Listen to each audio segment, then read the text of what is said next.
What's up? Today we're gonna make teriyaki jerky. We got round roast. I'm going to trim all this up, get all the fat off. But it's been in the freezer for about 45 minutes to an hour. Makes it easier to cut. The best way to cut with the brisket knife. So we're gonna cut all this up. We're gonna marinate it in teriyaki seasoning with a teaspoon of curing salt. Then, to your liking, crushed red peppers. And I go with number 30 coarse black pepper because I like the thick black pepper on my jerky. So get this trimmed up, sliced up, marinated into a bowl. Once that gets done, I'll show you what it looks like. I'll be right back with you once I get it cut up. Chef, the grill instructor. All right, we're back. So I did get everything cut up.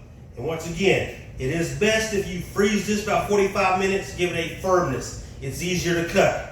Now, once you go ahead and cut in your slices, but before that, if you have a very sharp knife, and once again, Blackstone at Academy, these are very good for a lot of things. And once you remove all the silver skin and the fat, you do have your cuts of meat. Now, I just want to go back in and go ahead and cut these in either round circles or into strips. Then I'll go ahead and marinate it with my 1 teaspoon of curing salt, and then the crushed red peppers, and then the coarse black peppers of my favorite that I want to do with. But I will go ahead and add these two once I put it back on the dehydrator as well. But I'm going to go ahead and get this cut up and marinate it. I'll be back with you once it goes onto the dehydrator. Until then, Chef, the grill instructor. All right, got everything cut up, put it into a container. Once again, teriyaki jerky is what we're making. We're gonna go ahead and do it with 1 teaspoon of curing salt. And then the seasonings, which I use the number 30 coarse black pepper and crushed red pepper flakes. Now, get back to something that's important. Why do you use curing salt? Well, curing salt gives it a longer shelf life, meaning it can store longer without mold or botulism. That's why it's important to have this. Now, you don't gotta have it if you're gonna eat it immediately, but if you're gonna just wait on it and eat it later, it's good to have curing salt. So now, it's in a container, give this a good shake. And then once we get this done, it goes in the fridge for 24 hours or overnight. Then we come back, and I do give it another spritz of the black pepper, and I will put some with the crushed red pepper. I like a little bit spicy and a little bit fire. But this is how you make jerky. Get you some round, whatever top rounds you want. Get you a knife, get it cut up, get all the fat off and the silver skin.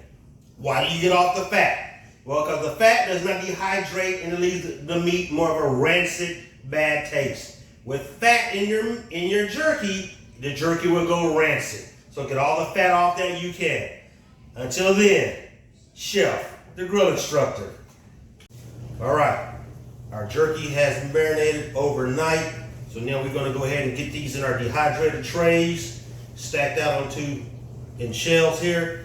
And we're gonna go ahead and coat these with our 30 coarse black pepper and some crushed cayenne pepper right from the city garden.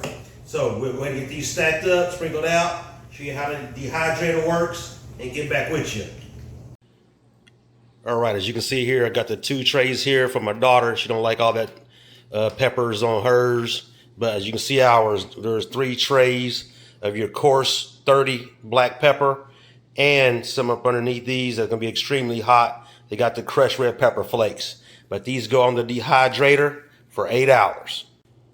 All right, got everything stacked up in our trays with our jerky. So we'll show you how this works. We're gonna turn this on, hit our time. 8 hours, temp, increase that up to 160.